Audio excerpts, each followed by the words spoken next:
Yeah. No, no. Yeah. Cody Braxton. For you. Yeah. Hello, my name is Maria Canales-Bennett, and I am the First Lady of Professional Wrestling. And I'm gonna need you to subscribe to Just Alyx YouTube channel because, well, it's wrestling reviews. So make sure you like the video and click the bell. Thank you so much. Peace, friends. Initiating login sequence. Welcome to Alyx's world.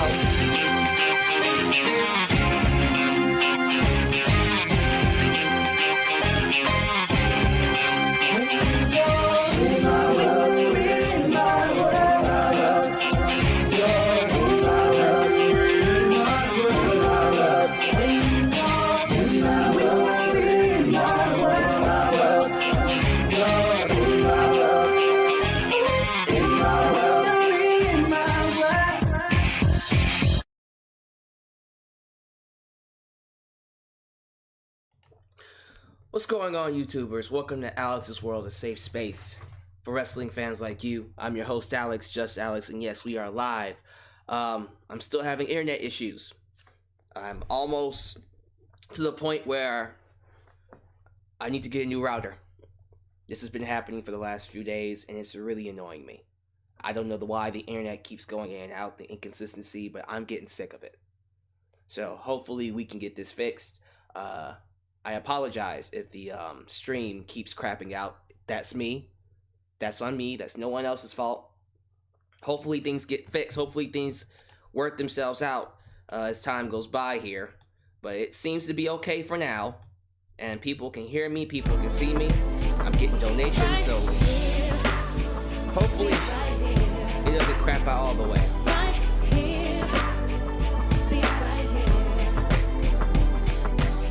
Will the Inner Circle break up at AEW Double or Nothing? I love tonight AEW Dynamite. It is better than NXT and Raw this week. Oh, absolutely. I do agree that this was a great episode of AEW Dynamite. Hopefully, this continues. The quality of the shows have been on fire as of lately. Although I do feel like last week's show was... overall, it was good. It did feel a little bit below par, even though that was one of their most hyped shows and it was number one on TV. This one felt like, alright, this felt like AEW was putting its best foot forward, if you know what I mean. So, yeah, absolutely. I thought this was a great episode of AEW Dynamite. Although, I'm going to catch heat for this. This might have been one of the most sports entertainment based episodes. I felt like it was a lot of promos. I felt like it was a lot of talking, a lot of setup. I see my internet still crapping out. You know what? The stream's probably gonna suck. I apologize. I'm just gonna keep going. I'm tired of expecting my internet to get better. I don't know why it keeps crapping out. But I apologize, and I'm done apologizing for it. It is what it is. So I ask that you guys just deal with it tonight. The next time you see me, hopefully before Friday, it will be much better. But yeah, this was a very sports entertainment centered episode of AEW Dynamite, but it was still a lot better than Raw and SmackDown. Yeah, I said it. But give me your thoughts about this episode down below in the comments in the live chat, and I'll definitely be able to respond to you guys as soon as possible, as soon as I see it, actually. Alright, so everybody seems to be doing okay. Sam is just asking all the questions. Like I have a crystal Will ball Kenny here. Omega lose his AEW Heavyweight Championship at AEW Double or Nothing? We'll have to see about that. Anyways, thank y'all for being here. As always, let's pay some bills, like the video, subscribe, and click the bell to catch all my content when it comes out. While you're at it, help expand the brand by doing the following things. You can like me on Facebook, follow me on Twitter at Just Alyx Central. Also give me a follow on Instagram, donate using PayPal, Patreon. As you've seen with Sam P. Boom, Super chats are on, and you can donate at any time during the broadcast to get your thoughts, to get your opinions played live on the air. You can email me at justalexsworld@gmail.com for business inquiries, just to say hi. You can buy yourself a t-shirt today at Pro Wrestling Tees and Teespring. Get you an old school Deluxe Man t-shirt. Get you a new school Alex's World t-shirt. But don't forget to get you a blonde hair, blue eyes, apple pie, America t-shirt made by It's J Knox and Firestar Heart. I want to thank all my supporters for helping me to keep this one of the most must-see, most premier wrestling channels here on YouTube. And it's because of that I have this sponsorship. So let's go to it. Today's video is sponsored by Amazon Music Unlimited, featuring 70 million songs and thousands of expert playlists. With Amazon Music Unlimited, you can listen to any song, anytime, anywhere, on all your devices: smartphone, tablet, PC, Fire TV, and even Amazon Echo. Today, if you sign up using the link getamazonmusic.com, just Alex, you'll get a 90-day free trial that you can cancel at any time. Following that, you'll be paying a small $7.99 that includes no ads and no interruptions. Take advantage of this opportunity today using getamazonmusic.com, just Alex, in the description below. Alright, let's give some shout outs to the people here in the live chat. Thank you all for making me a part of your day. You could be anywhere. You chose to be here. Of course, say hello to the moderators. Ultra Shadow 97. Try that one again. Ultra Shadow 97. Godzilla Hawk, Firestar Heart, and Elias Ademi. They help keep this a safe space. And I'm saying hello to the following people. This is the early crowd I see. We got the Bees Wiz. Is it the Bees Wise? The Bee Wise. The Bee Wise. I'm gonna go with that. The Bee Wise, the Bee Wiz, the Bee Wise. I'm gonna go with that one.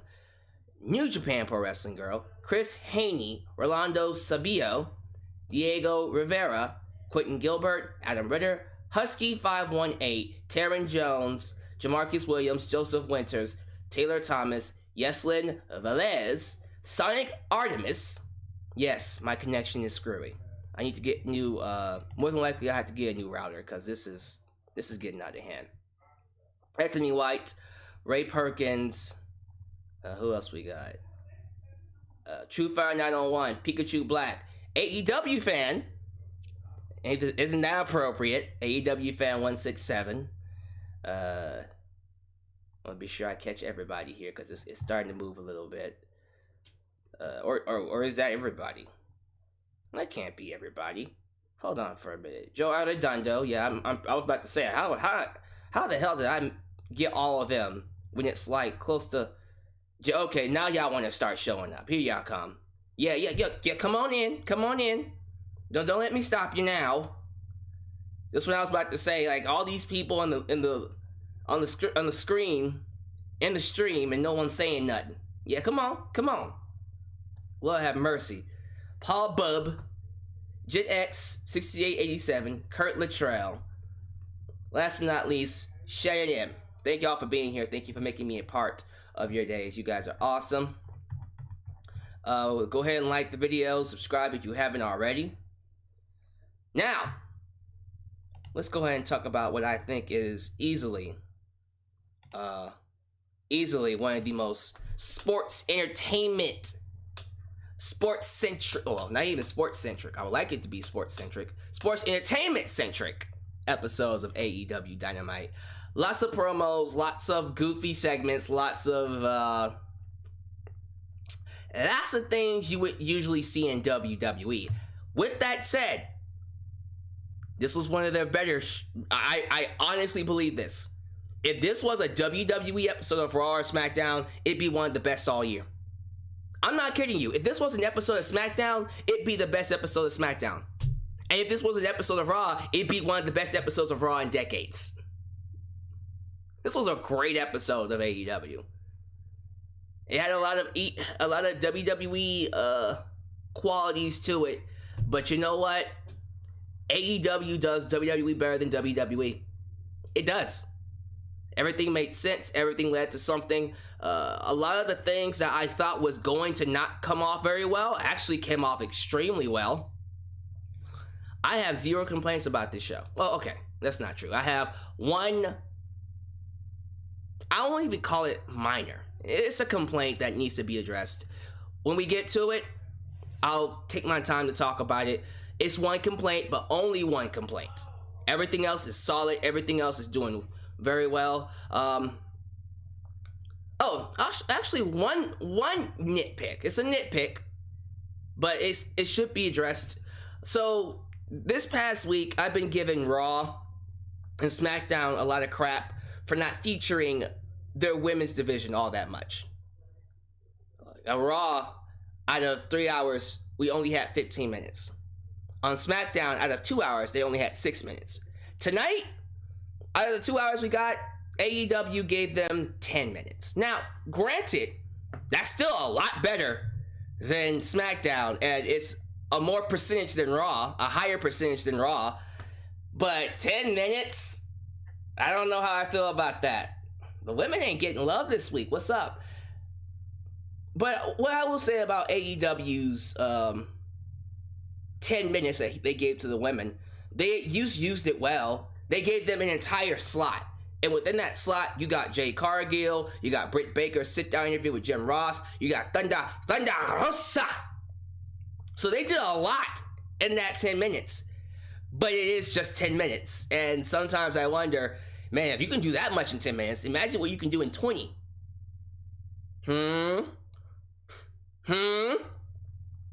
They were averaging 20 minutes. This week, it was like, all right, they gave them a small amount of time. So, that is a nitpick. And if I'm going to call out WWE and AEW, SmackDown and Raw on that, I got to call out AEW on that as well. So far, NXT is the best show. It is the best show when it comes to featuring their women. But it is only a nitpick. I already know that Britt Baker and my girl Hikaru Shida is probably going to have a hell of a match at the pay-per-view. They're hyping it up like so. So, you know what? When it comes to AEW, even knowing that they have a stacked roster, you know, you kind of want to give them the benefit of the doubt. You want to let it slide. And for this instance, I won't nail it too much, which is why I'm calling it a nitpick. But hopefully over time, we'll fix that. There you go. Let's get to it. I love how we kicked the show off. We kicked the show off with Jon Moxley versus Yuji Nagata, a New Japan Pro Wrestling match done in a New Japan Pro Wrestling style. It was very, very strong style-esque. Had a little bit of that old school wrestling in there too, but yeah, it felt very New Japan, and it was great. It was different, had a fresh feel to it, a lot different than what you usually get on AEW's TV show. So yeah, great way to open the show. Got us off on a hot foot. Thought it was a great match. Not that much of a Yuji Nagata fan, but I know how legendary he is to that side of the world, to Japan, that wrestling bracket. So I know how much of a big deal this is. And although personally I'm not that big of a fan of his, this was still a great match, and I hope we get more matches like this. Look, if we can get Yuji Nagata, we can get Tetsuya Naito, we could definitely get Tanahashi. We gotta get Okada. We gotta get Kota Ibushi. We gotta get, man, Ospreay. Those are like must-haves. And I think eventually we will have Ospreay take on Omega soon, hopefully. But yeah, like, if we could get Yuji Nagata, we can definitely get those. And we got to get Suzuki. We must get Minoru Suzuki. Matter of fact, all those others would be nice. If we don't get anyone else, I need to get Minoru Suzuki on AEW Dynamite. We got to get Minoru Suzuki. So, yeah, that was a great match to open the show. Very different, very fresh. Then we move right along. We didn't waste any time after this, because you would think, man, how do you follow this up? They did it. They followed it up with a great promo from Ortiz, Sammy Guevara, and Jake Hager. I should also mention that throughout the match, the New Japan Pro Wrestling style match, they showed, who was it? Was it, I think it was Jake the Snake Roberts and freaking Lance Archer watching. And as we all know, Lance Archer hasn't been featured as much as we would like him to be. And I think they're trying to make the most out of his, how do I put this? It's not like he's in catering or anything like that, but he's just on the sidelines. And I do like that. Even though he's on the sidelines, they're still keeping him on our TV set to let us know that he exists, which I like. I appreciate. Hopefully he'll be able to do something, especially with what they teased at the end of the night. That's gonna be nuts.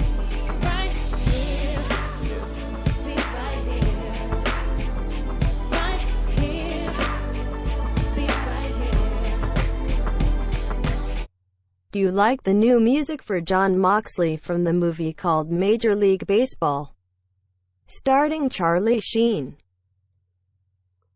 I never saw that movie. Although, I'm happy he did ask that, because I completely forgot to talk about Jon Moxley's new theme song, Wild Thing, da-da-da-da-da, by the Trogs. That's interesting. Is it a theme song that I would have chosen for Jon Moxley? No. But apparently, John likes it. Is that his favorite theme song? Is that what Jon Moxley listens to? I mean, I don't hate his taste. I actually kind of admire it, but when I think about Jon Moxley, the TV character, I don't think the Throgs. But okay. Sure, whatever makes him happy. He's Jon Moxley. He can have whatever he wants. But I'm glad you asked about that. And like I was saying, you know, I saw Lance Archer in the crowd, and I just kind of thought, man, he needs a lot more TV time. But he's going to get it based off of how the show ended. Can't wait for that. But getting back to the Inner Circle, yeah, this was a great promo. We didn't have Santana or Chris Jericho, because I was on the impression that after being thrown off the top of the cage, he'd be out for a while. And Santana, I guess, is arrested for stabbing a fork in someone's eye. Okay. What's the real reason he couldn't be there? That's interesting. But Ortiz, Sammy Guevara, and Jake Hager, they carried the promo segment. That was a great promo. Basically saying, we want a rematch. We want a rematch with the Pinnacle at Double or Nothing. All right. Then we get a very weird Patriot American promo from Cody Rhodes. Now, we all know Cody Rhodes he's made it clear that when he's done with wrestling and he wants to call it a day, he wants to, I guess, run for governor. He wants to run for office. Which, hey, do you, man. But that being said, he was very political in this promo. He says he knows patriotism is out of style, but he's never not been proud to be an American. Anthony Ogogo has run down and verbally buried the United States with such vitriol, and the irony is that he's got a visa and is afforded the same rights as all of us. He spews some crap about the argument being what makes us great, and carries on about the American dream and such, and at Double or Nothing, it's not just Anthony Ogogo versus Cody Rhodes. It's Anthony Ogogo versus the American Dream, Cody Rhodes. It felt like he was pitching for a spot in the Senate. Low key. Look, I don't know how I feel about this promo. I like the passion. I appreciate the fact that he mentioned his baby girl on the way. By the way, congratulations. Congratulations to Brandy and Cody for giving birth to another life on this earth. That being said, I don't know how I feel about this promo. I think it's because I'm so done with the America versus anti-America shtick. I'm just done with it. So I don't know. I'm not really into it that much. It's just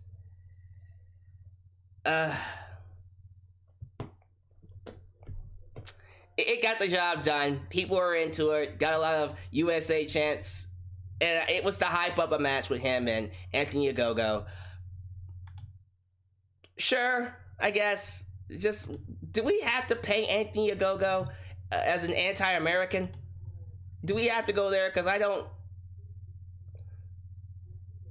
just not into it. I'm just not. Alright, but it's a harmless match. Let's see where it goes.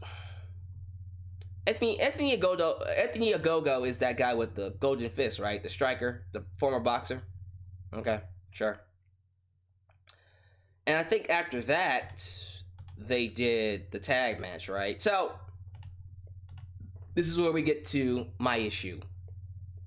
When the one and only issue I have with this show. So, when it comes to SCU versus the Young Bucks, they do this really awesome storyline that, by the way, started on Dark, AEW Dark. Weird. Basically teasing that SCU is going to break up the next time they lose. Why wasn't that done on Dynamite? I don't know. But they did it, and then they promoted it on the main show. And they had it go long term. And then out of nowhere, hey, we won a tag team opportunity to fight for the tag team titles. There's a big story behind it. And then you see, I don't know if you guys watch it. I don't know if you guys who watch this also watch Being the Elite. I'm assuming if you watch AEW Dynamite, you also watch the Young Bucks Being the Elite. So you already know that on that episode this past week, Matt Jackson and Christopher Daniels cut great promos. And then Matt made the comment, oh, they should put that on Dynamite. And I went, yeah, bitch, you should have put it on Dynamite. You're not a bitch, but yeah, you should have put it on Dynamite. You really should have, because that was great. And then we get to this match. And it was a great match. And I love that Christopher Daniels bladed. I think he might have bladed a little too hard because he was juicing. Like, he almost looked like Eddie Guerrero. In a sense. It was pretty bad. But he still did the match. It was just like, that was, oh, okay, that's a lot of blood. Oh my God. Match was great, though. This felt like old school Christopher Daniels from TNA and Frankie Kazarian from TNA. And they went in there, they tore it up. Great back and forth action. It was awesome. I loved it. I personally thought it was great. Then the ending, those near falls at the end, I think it was Matt Jackson who basically stole the ending of Shawn Michaels and Ric Flair from WrestleMania 24. I'm sorry, I love you. Teasing it, mocking it, and then he hit the super kick, but then freaking Frankie Kazarian kicked out. Or was it Christopher Daniels? I think it might have been Christopher Daniels, but it might have been either one. But that was a great spot, like that. Ultimately, I loved the match. I thought the match could have easily been on a pay-per-view, by the way. Easily. Then, after the Young Bucks beat, they beat our boys, SCU, with the BTE trigger. You're thinking, alright, well, this is the time where SCU gets to have their farewell together. You give them about 2 minutes to stand together inside the ring, get a standing ovation, and hug it out. We didn't get that. As soon as the match is over with, oh, next segment. And that was my issue. Right there. Right there. Now, from the get-go, from day one, when they teased, or not even teased, when they started the storyline on Dark, not on main TV, but on Dark, it already felt like they were undermining this team. And I personally don't like that.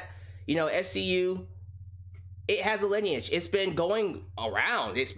I think it's wrestled in like 3 different companies, if I'm not mistaken. ROH, New Japan, and this. It's been around for a while. And so you would think you'd get a little bit more respect. Right? No. He, as in Tony Khan, just had them do the storyline on Dark, and then when they had their moment, it just went to another segment. They couldn't even give him 2 minutes. Oh, and by the way, yes, there was a replay where they showed like 10 seconds of them hugging, and then that was it. That's not cool. That wasn't cool at all. I think that was one of the very few bad calls they've done. You did this storyline with SCU with 2 great talents, one of them being Christopher Daniels, who is a legit name. They have a great match. The least you could have done was give them 2 minutes post-match as a farewell. The crowd stands up, they cheer them on, you see them hug, and then they go about their separate ways. That would have been great. Nope, sorry. Next segment. I didn't like that. I didn't like that at all. That was one of those few blunders that I was going to say TNA, excuse me. It felt like a TNA move, but that was one of the few blunders that AEW has done. I see people asking me, is Christopher Daniels going to retire? Probably. More than likely. Yeah, I don't see him staying around. If I do see him wrestle, it would probably be putting people over. I don't want Christopher Daniels to just stick around and put people over, though. You know, that doesn't seem right. That doesn't feel right, if you know what I mean. Also, no, it wasn't the main event. Honestly, I'm glad it wasn't the main event. Because what was the main event deserved to be the main event. So, yeah, that was my only issue with the show. I wish they would have given Christopher Daniels and Kazarian more time after they lost. But they went backstage to show Jon Moxley and Eddie Kingston trashing the Elite's dressing room. Which leads to our boys, the Young Bucks, saying, we want to fight. We want to pick a fight with Jon Moxley and Eddie Kingston at Double or Nothing. And then it was, let me tell y'all something. After that, it was just like boom, boom, boom, boom, stacked match for Double or Nothing. So we had that match announced, which was, of course, the Young Bucks versus Moxley and Kingston. Not a street fight yet. Might end up being a street fight. Personally, I think it should be. Although it probably won't, because there's a reason why. I'll talk about that later. Christian came out and basically said, hey, next week, put me up against any member of Team Taz. Any member. And then Christian's like, who the hell are you? You're not from Team Taz. And in walks Matt Sydal. Matt Sydal's like, I'll fight you, Christian. I'll fight you. Put him up. All right. Sure. Then we had Orange Cassidy versus Pac, which was a really good match until the ending. We had a screwy finish.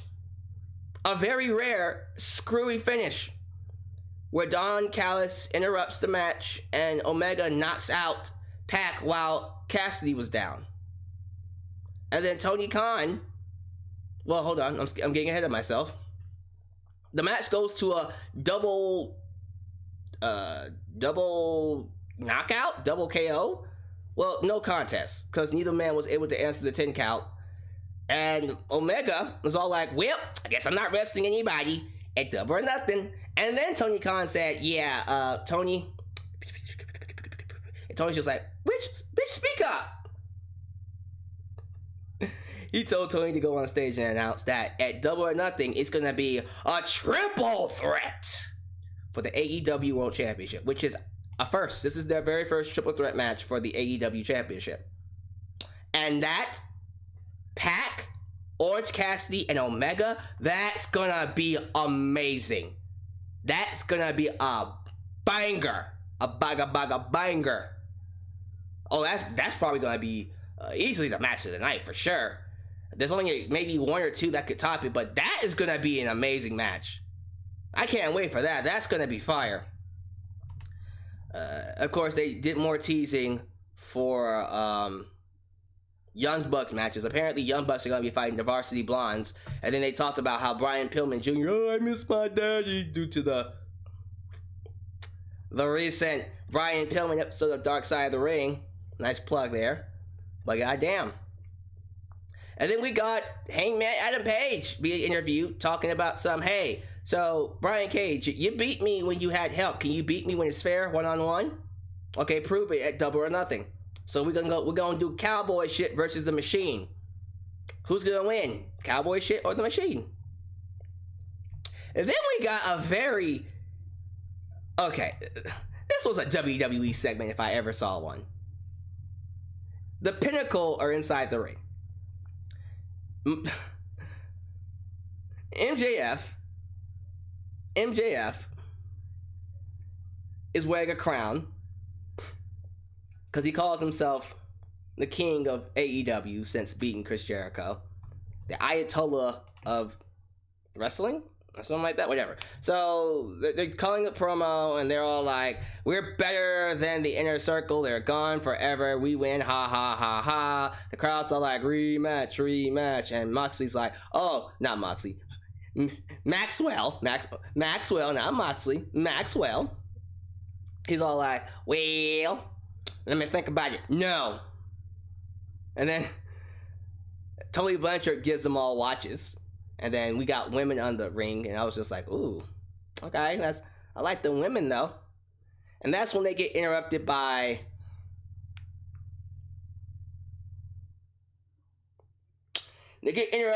honking noises. And then we see freaking Ortiz, Hager, and Sammy on a miniature golf court. A golf cart. Yeah, sure. Try that again. A miniature golf cart. And on top of this golf cart is a sprayer. As soon as I saw that sprayer, I'm thinking, oh Lord, are we going to get an Austin 316 segment? An Austin Beer Bash segment? That's exactly what we got. Only this time, we're joined by a little bit of the bubbly. That would be Chris Jericho. You know, bubbly beer. Chris Jericho came back. I usually would be upset about that, but let me tell you why I'm not upset. That ending last week was garbage anyways, so you might as well bring him back. You might as well. Don't give me that, well, shouldn't he have... No, it was a terrible finish anyways. It actually confirms that it was a terrible finish because they did not even bother to keep him off TV more than a week. There he is. They never addressed it. They were just like, hey, we want a match at Double or Nothing. And they sprayed him with beer. The Pinnacle sold the beer bash like pros. Love that. But then MJF is all like, okay, bitch, I'll give you one more match. But just in case, I want this to be the last match. So we know that this is it. If you lose, the Inner Circle must split up. Essentially. If you lose, it's the end of the Inner Circle. And Jericho's all like, well, I'm not sure. Alright, so there you go. The Pinnacle will be fighting the Inner Circle at Double or Nothing. Cool with me. But I think it's clear the Pinnacle are going to win, so... Alright. Sure. What can you do? Let me see here.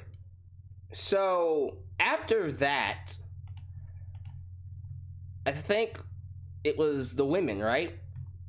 It was that 10-minute span of time where the women did their thing. There was a sit-down interview with not Hikaru Shida. It was a sit-down interview with Dr. Britt Baker, DMD, about Hikaru Shida.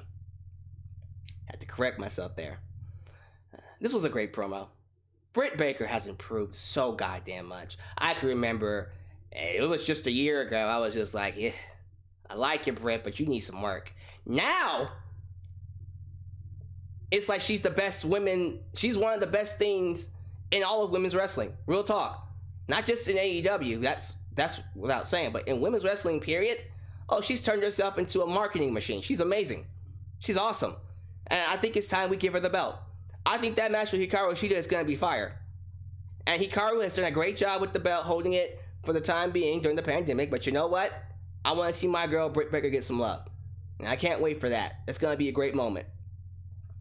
We also got Jasmine Allure. Not Jasmine Allure, but Jasmine Allure. You gotta say it like that. Nah, you can.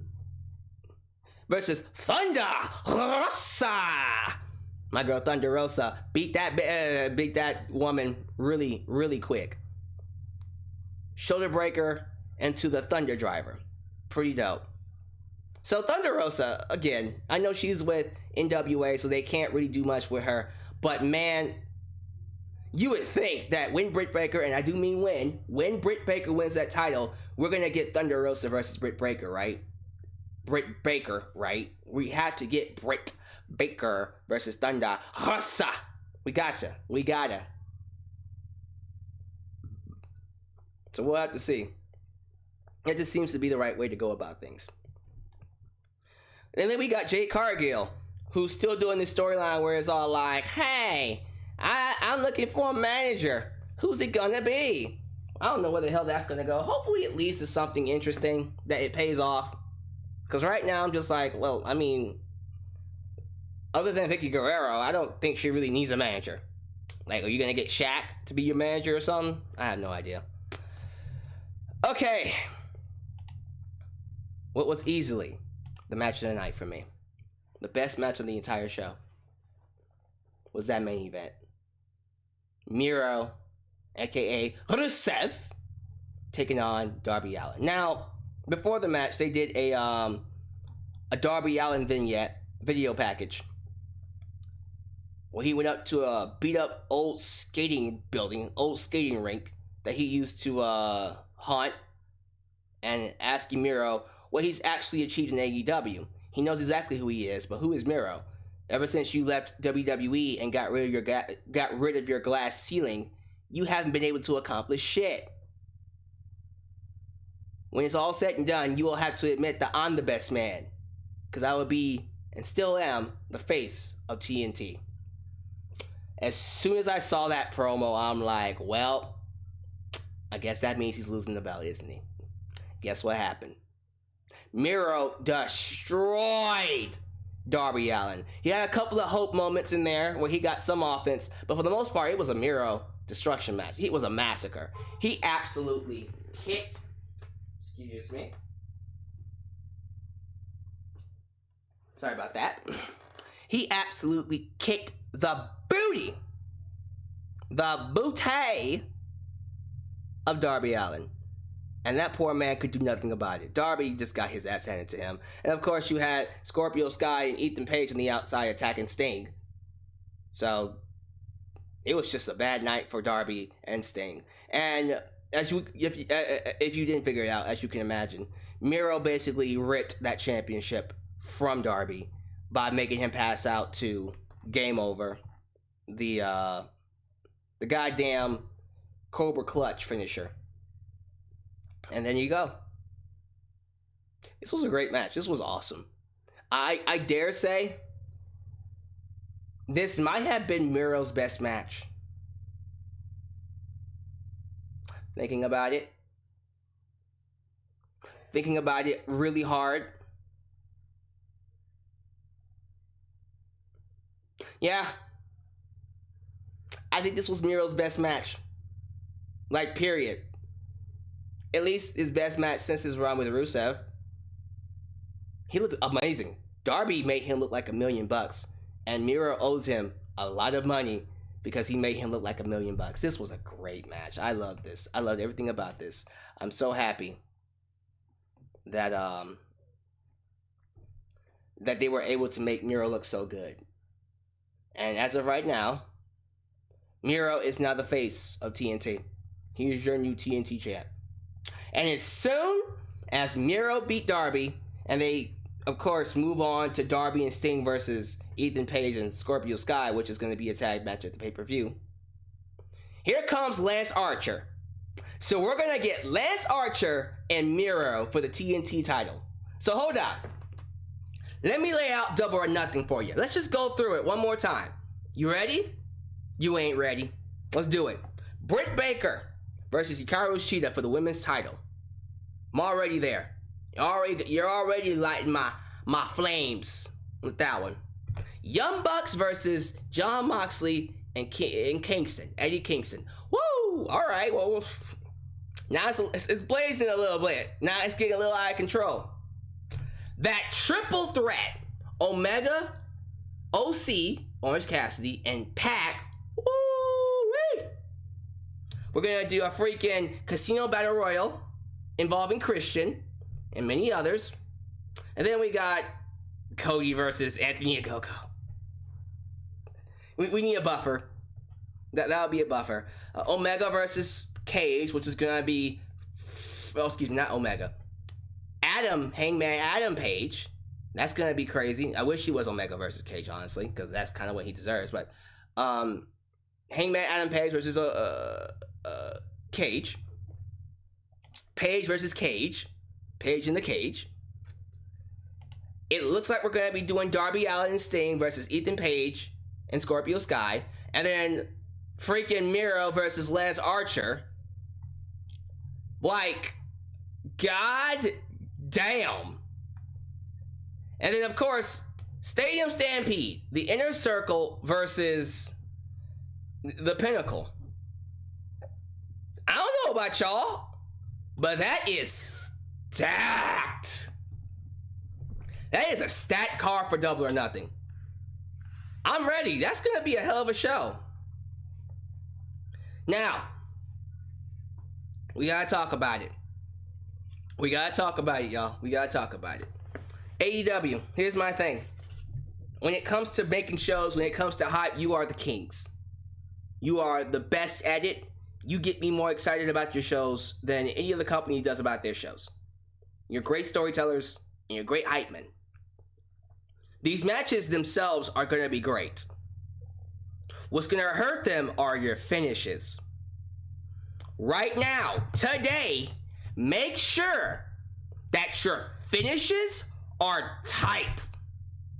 AEW, make sure that these finishes are clean, crisp. Because what's been screwing you up as of lately are your finishes. Make sure production-wise it's clean. Make sure the wrestlers know exactly what they're going to do. Make sure they work this shit out. I need this pay-per-view to have clean, crisp, concise finishes. I'm going to say that again. I need this pay-per-view to have clean, crisp, and concise finishes. Okay? Because that's what's been hurting you. That's been hurting AEW for the longest time. It's their finishes. They get that right? Oh, this is going to be easily one of the best pay-per-views of the year. Because this has every right to be a great show. Every right. Because that's a stacked-ass card. I need them to deliver. Deliver the goods. And if you do, the $50 will be worth it. So, live chat. What y'all think? How y'all feeling about AEW tonight? How we feeling? Thank y'all for being here, by the way. Thank you for making me a part of your day. It looks like the internet fixed itself, so I don't know what the deal is, but let's hope it stays this way. New Japan Pro Wrestling Girl, this is how Miro is supposed to be booked since the beginning. Here's the thing, I haven't really been complaining too much about Miro's booking, although I feel like him being with Kip Sabian was a waste of his time. I feel like Kip Sabian was holding him back. He really was. He was holding him back. Miro should have been a monster from get-go. I agree with you on that. I do like that they protected him, though. They did a very good job of protecting him. So when he gets to this point, it still works. So yeah, undefeated since last year, and then he wins this championship match. I have nothing to complain about. All right, could it have been better? Yes, but I'm not going to sit here and say it was terrible. Because it led to this. Congratulations, Miro. But yeah, I agree. Like, imagine them booking him like this from Jump Street. Jesus. Would have been nuts. Ultra Shot 97. Clean finishes. Anthony White says Daniels is retiring. Okay, so he thinks he's straight up retiring. We'll see. Evan Bourne versus Christian. Matt Seidel versus Christian. Yeah, that should be a good match. Let's see here. I was okay with the Scurry finish since it plays Omega that he didn't want to face either Pac or Cassidy at Double or Nothing. So him facing both of them just makes sense. Yeah, like he's gone like straight up egotistical Triple H heel, which is interesting. He's not quite to the level of Triple H, but I like it. Paul Bubb. It feels like Miro has rediscovered himself and his love of pro wrestling. He looks and feels a lot more motivated, and I like that. Miro has been undefeated since last year, and him winning the title was a big payoff. It's a really good moment. It was a great match at the end, too. Let's see here. What else y'all saying? When Britt gets the title, I get the feeling it's going to be more prominent. Oh yeah, I'm pretty sure the women's division is going to get a lot more TV time with Britt Baker as the women's champ. As of right now, like, we're still doing the whole Joshi wrestling thing with Hikaru Shida. Yeah, let's get the belt for her for now until we can get that Joshi wrestler aspect back. Until then, yeah, Britt's the one. And you can do so many feuds with her.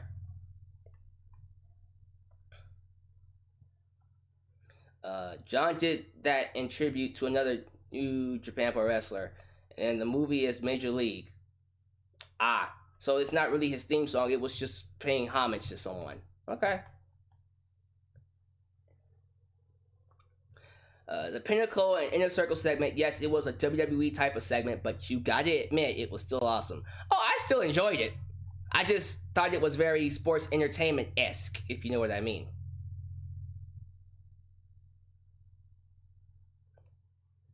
Let's see here. Both of Miro's shoulders were on the mat as the ref called for the bell. Was it?